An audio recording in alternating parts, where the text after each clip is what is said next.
Hi friends, welcome to our channel. ఈ రోజు ఒక కొత్త ముచ్చటతో మళ్ళీ కెమెరా ముందుకు వచ్చాం. సో మన సబ్స్క్రైబర్ ఒక అతను కామెంట్ చేసిండు. సో కామెంట్ ఏంటంటే యూట్యూబ్ ఛానల్ కి బ్యాంక్ అకౌంట్ ఎలా లింక్ చేయాలి అని ఒక కామెంట్ చేసిండు. సో ఫ్రెండ్స్, ఆ కామెంట్ చేసిన వ్యక్తి పేరు బాబు. మీకు కూడా కామెంట్ ఉంటుంది. నిన్న రీసెంట్ చేసిన వీడియో కామెంట్ చేసిండు. సో ఏంటంటే మనం రెస్పాన్స్ చేయడం మన బాధ్యత, ఎందుకంటే కొత్త క్రియేటర్ కాబట్టి రెస్పాన్స్ ఇస్తున్నాం. సో విషయం ఏంటంటే బ్యాంక్ అకౌంట్ యూట్యూబ్కి ఎట్లా లింక్ చేస్తారంటే, ప్రజెంట్ వచ్చేసి మనకు 4000 గంటలు వాచ్ టైం 1000 మంది సబ్స్క్రైబర్ కంప్లీట్ అయిన తర్వాత మన ఛానల్ ఫస్ట్ మానిటేషన్ చేసుకోవాలా. సో మానిటేషన్ చేసే ముందు మన ఛానల్ మొత్తం రివ్యూ పోతుంది. సో ఏదైనా కాపీరైట్ కంటెంట్ కానీ ఇంకేదైనా వేరే వాళ్ళ వీడియోస్ పెట్టి ఉంటే వాళ్ళు చెక్ చేస్తారు. యూట్యూబ్ పార్ట్నర్ ప్రోగ్రామ్ అనేది ఒక టీం ఉంటుంది. సో ఆ టీం చెక్ చేస్తుంది. తర్వాత మనము అంటే కొంతమంది ఏమనుకుంటారు అంటే డైరెక్ట్ యూట్యూబ్ లో అన్ని సక్సెస్ అయిపోతే డైరెక్ట్ బ్యాంక్ అకౌంట్ లింక్ ఇస్తారు వచ్చి అనుకుంటారు. సో అట్లా ఉండదు ఫ్రెండ్స్. ఫస్ట్ ఆఫ్ ఆల్ మనం యాడ్సెన్స్ అకౌంట్ కు అప్లై చేసుకోవాలా. యాడ్సెన్స్ అకౌంట్ అప్లై చేసుకోవాలా అంటే గూగుల్ పిన్ వస్తుంది కదా, మీకు తెలిసే ఉంటది. సో ఆ గూగుల్ పిన్ కోసం మనం ఫస్ట్ ఆఫ్ ఆల్ అప్లై చేసుకోవాలా. ఆ గూగుల్ పిన్ వచ్చిన తర్వాత మనము షిఫ్ట్ కోడ్, తర్వాత మన బ్యాంక్ అకౌంట్ డీటెయిల్స్ ఇవ్వాల్సి ఉంటుంది. సో అది ప్రాసెస్ ఏంటంటే ప్రజెంట్ మనం మానిటేషన్ కంప్లీట్ అయిన తర్వాత మనం యాడ్సెన్స్ అకౌంట్ కు అప్లై చేసుకోవాలి. అది మనకు ఒక 1 వీక్ 2 వీక్లు వస్తుంది.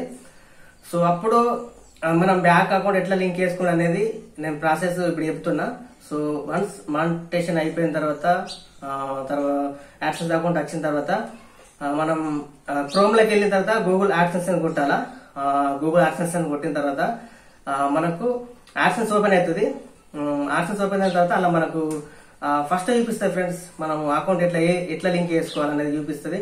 సో మీది ఎస్బీఐ అయితే ఎస్బీఐ అకౌంట్, తర్వాత వేరే అదర్ బ్యాంక్ ఉంటాయి కదా, హెచ్డిఎఫ్సి బ్యాంక్స్ కానీ, తర్వాత ఆంధ్ర బ్యాంక్ కానీ, ఇలా రకరకాల ఏ బ్యాంక్ ఉన్నదో ఆ బ్యాంక్ యొక్క షిఫ్ట్ కోడ్ తెలుసుకోవాలి. ఫస్ట్ ఆఫ్ ఆల్ బ్యాంక్ వెళ్ళి షిఫ్ట్ కోడ్ తెలుసుకోవాలా. నాకు తెలిసి అయితే నాదైతే నా యాక్సెస్ అకౌంట్ది నేను క్రియేట్ చేసుకున్నది మనది ఎస్బీహెచ్ కదా, SBH. So state bank of India మాది వచ్చేసి. సో మీదైతే ఏ అకౌంట్ ఉందో ఆ అకౌంట్ యొక్క షిఫ్ట్ కోడ్ తెలుసుకోవాలా. ఆ షిఫ్ట్ కోడ్ తెలుసుకోవాలంటే మనం బ్యాంక్ వెళ్ళాలా. సో బ్యాంక్ వెళ్తే మనకు బ్యాంక్ లో మేనేజర్ గానీ అక్కడ చేసే సిబ్బంది గానీ వర్క్ చేసే వాళ్ళు మనకు బ్యాంక్ కు సంబంధించిన షిఫ్ట్ కోడ్ ఇస్తారు. అంటే షిఫ్ట్ కోడ్ అంటే మీకు కొంతమంది తెలియదు. మెయిన్ ప్రాసెస్ ఏంటంటే మనకు షిఫ్ట్ కోడ్ చాలా ఇంపార్టెంట్ ఫ్రెండ్స్. అంటే షిఫ్ట్ కోడ్ అంటే మనకు ఈ అమౌంట్ అనేది యుఎస్ నుంచి పడుతుంది కదా, అమెరికన్ కరెన్సీ కాబట్టి, అమెరికా నుంచి వస్తాయి కాబట్టి డాలర్.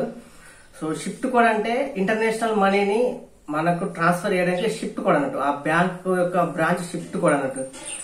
మన బ్యాంకు ఐఎఫ్ఎస్సి కోడ్ ఎట్లనో ఇంటర్నేషనల్ మనీని ట్రాన్స్ఫర్ చేయడానికి షిఫ్ట్ కోడ్ అవసరం అన్నట్టు. ఆ షిఫ్ట్ కోడ్ తెలుసుకున్న తర్వాత ఎస్బీఐ అయితే ఎస్బీఐ గానీ, అదర్ బ్యాంక్స్ అయితే అదర్ బ్యాంక్ గానీ ఆ షిఫ్ట్ కోడ్ కొట్టిన తర్వాత మనకు బ్యాంక్ డీటెయిల్స్ ఇస్తాడు. అప్పుడు మనం మన ఏదైతే మన అకౌంట్ ఉందో ఆ అకౌంట్ సంబంధించిన నంబర్ కొట్టాలా, అకౌంట్ నంబరు. తర్వాత మన పేరు, ఆ పేరు కొట్టిన తర్వాత ఆటోమేటిక్ గా అది సేవ్ అయిపోతుంది. తర్వాత నెక్స్ట్ మనకు అమౌంట్ ఎట్లా పడుతుంది అనేది నెక్స్ట్ వీడియో చెప్పాలనుకుంటున్నా. ప్రజెంట్ అయితే మనకైతే కామెంట్ చేసిన వ్యక్తికి ఈ వీడియో చేస్తున్నా.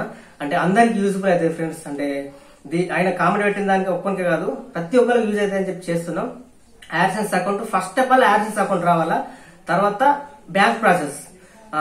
చాలా మంది ఫస్ట్ బ్యాంక్ అకౌంట్ ఇచ్చేస్తే డబ్బులు పడతాయి అనుకుంటారు. సో అది చాలా పొరపాటు. అసలు అట్లా పడే డబ్బులు యాడ్సెన్స్ అకౌంట్ కోడ్ అన్నది కూడా అంటే మనకు సంబంధించిన బ్యాంకుదే ఉంటది కదా, ఏ ఏరియాకి సంబంధించింది, ఏ ఏరియా సంబంధించింది. ఇప్పుడు మనది ఖానాపూర్ కాబట్టి మన ఖానాపూర్ నిర్మల్ డిస్ట్రిక్ట్ అంతా ఒకటే షిఫ్ట్ కోడ్.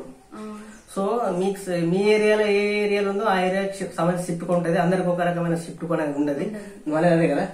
అట్లా ఇప్పుడు మనకి నిర్మల్ డిస్ట్రిక్ట్ కాబట్టి మా డిస్ట్రిక్ట్ అంతా ఒకటే షిఫ్ట్ కోడ్ ఉంటుంది. సో వేరే వేరే డిస్ట్రిక్ట్ కూడా వేరే షిఫ్ట్ కోడ్ ఉంటుంది. ఫస్ట్ ఆఫ్ ఆల్ మనకు యాడ్సెన్స్ అకౌంట్ రావాలి ఫ్రెండ్స్.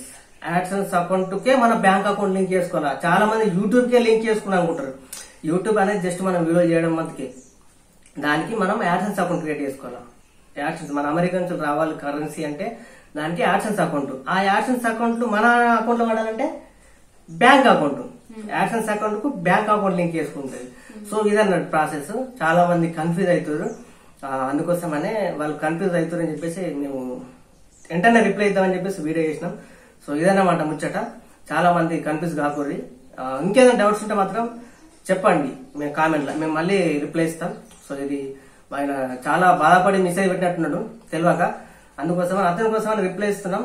ఆ రిప్లై ఇంకా చాలా మందికి యూజ్ఫుల్ అవుతుంది. ఇంకేమైనా డౌట్స్ ఉన్నా గానీ కామెంట్ బాక్స్ లో కామెంట్ చేయండి. అట్లా అందుకే తక్షణమే రిప్లై ఇస్తున్నాం. ఇంకేదైనా డౌట్స్ ఉంటే మాత్రం కంపల్సరీ చెప్పండి. ఇప్పుడైతే బ్యాంక్ ప్రాసెస్ చెప్పినాం. ఫస్ట్ ఆఫ్ ఆల్ మీరు మానిటైజేషన్ చేసుకుని యాడ్సెన్స్ అకౌంట్ కి అప్లై చేసుకొని గూగుల్ పిన్, ఆ గూగుల్ పిన్ వచ్చిన తర్వాత బ్యాంక్ ప్రాసెస్ ఇప్పుడు చెప్పినట్టు. ఓకేనా ఫ్రెండ్స్, ఇదన్నమాట ముచ్చట. ఈ వీడియో నచ్చినట్టయితే లైక్ చేయండి, షేర్ చేయండి. ఇంకా మరిన్ని వీడియోలతో ముందుకు వస్తా. మీకు ఎలాంటి డౌట్ ఉన్నా యూట్యూబ్ ద్వారా యూట్యూబ్ సంబంధించిన విషయాలు కానీ కంపల్సరీ కామెంట్ చేయండి. ఏమైనా చెప్తారా మీరు? అంతే చెప్పరా ఏమైనా ఉంటే అదేనా? ఓకేనా ఫ్రెండ్స్, బాయ్.